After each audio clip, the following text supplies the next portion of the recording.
মানুষের কাছে যত বেশি আশা করবা তত বেশি কষ্ট পাবা। মানুষ হচ্ছে সবচেয়ে বড় বেঈমান। যার কাছে যত বেশি আশা রাখবা সে তোমাকে তত বেশি ভাগবে। এজন্য কারো কাছে চাওয়ার কোনো দরকার নাই। প্রত্যেকটা সময় মোনাজাত করে হাত তুলে দোয়া করবা একজনের কাছে, তিনি কে? কেউ যদি তোমারে কখনো ঠকায় তুমি আগেই বিশ্বাস করবা আমি ঠকি না, আমি জিতে গেছি আলহামদুলিল্লাহ। কারণ মানুষ যে মানুষকে ঠকায় এর সবচেয়ে বড় মাধ্যম হচ্ছে মিথ্যে কথা, মিথ্যে আশ্বাস, মিথ্যে ছলনাময় ভালোবাসা। একটা কন্যা যখন আসে পৃথিবীতে, ইসলাম বলে ওই ঘরটা বরকতময়। এরপর যখন বড় হতে শুরু করে, ইসলাম বলে বাবা যদি এই মেয়েকে ভালো পাত্রের হাতে তুলে দেয়, বাবার জন্য জান্নাতের দরজাকে খুলে দেয় কে? তারপর সে যখন কারো বধূ হয়ে কারো ঘরে যায়, ইসলাম বলে খয়রুকুম খয়রুকুম লি আহলিহি, তোমাদের মধ্যে ওই ব্যক্তি আল্লাহর কাছে সেরা যে তার স্ত্রীর কাছে সেরা। কার কাছে সেরা? আপনি আল্লাহর কাছে পছন্দনীয় হতে হলে আগে আপনার স্ত্রীর কাছে পছন্দনীয় হতে হবে। আপনার স্ত্রী যদি আপনার A+ দেয়, আপনি আল্লাহর কাছেও, কথা বুঝে নাই বোধহয়। আপনার বউ যদি আপনারা দেয় A+, আল্লাহ দিবে কি? আপনার স্ত্রী যদি আপনারা দেয় A-, আল্লাহ দিবে কি? আপনার স্ত্রী যদি আপনারা F দেয়, F ওই যে ফেল, তো আল্লাহ কি দিবে? আজকে যে ভাবিরে ধরবেন কি দিবা? কও কি দিবা?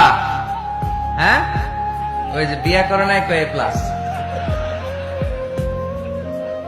তো স্ত্রীদের সাথে বিষ্ণু ঈসা ইসলাম অনেক খুনসুটি করতেন, অনেক ভালোবাসতেন স্ত্রীদেরকে। আম্মাজান খাদিজাতুল কুবরা আত-তাহেরা রাদিয়াল্লাহু তাআলা আনহাকে বিষ্ণু ঈসা ইসলাম এত ভালোবাসতেন, তিনি বলতেন রুজিকতু হুব্বাহা, আমি খাদিজার ভালোবাসাকে আল্লাহর পক্ষ থেকে রিজিক হিসেবে পেয়েছি। খাদিজাতুল কুবরা আত-তাহেরা রাদিয়াল্লাহু তাআলা আনহার ইন্তেকালের পরে উনি খাদিজাতুল কুবরা আত-তাহেরা রাদিয়াল্লাহু তাআলা আনহার বান্ধবীদের বাড়িতে কুরবানির গোশত হাদিয়া পাঠাতেন।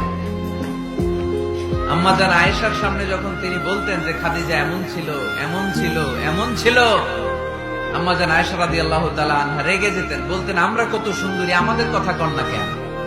ওই যে কত আগে আপনার প্রথম স্ত্রী, শুধু তার কথা বলেন কেন?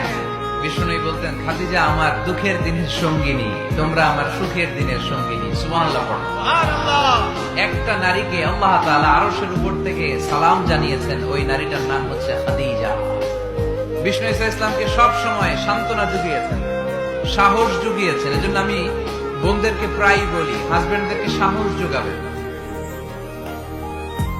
স্বয়ং আল্লাহ তাআলা সাইয়েদনা জিবরাইল মারফত জানিয়ে দিলেন, ও নবী বাশশিরু খাদিজাতা বাইতান ফিল জান্নাহ, আপনি আপনার স্ত্রী খাদিজাকে এমন একটা জান্নাতের ঘরের সুসংবাদ দেন যেটা মণি, মুক্তা, ডায়মন্ড, সাফায়ার স্টোন দিয়ে তৈরি, যে জান্নাতের ভেতরে কোনো আওয়াজ নাই, নয়েজ নাই, চিৎকার নাই, হই হুল্লোড় নাই। সুবহানাল্লাহ পড়েন। এর কারণ সাইয়েদনা খাদিজাতুল কুবরা রাদিয়াল্লাহু তাআলা আনহা বিশ্বনবীর জন্য ওনার ঘরটাকে এরকম ঠান্ডা পরিবেশের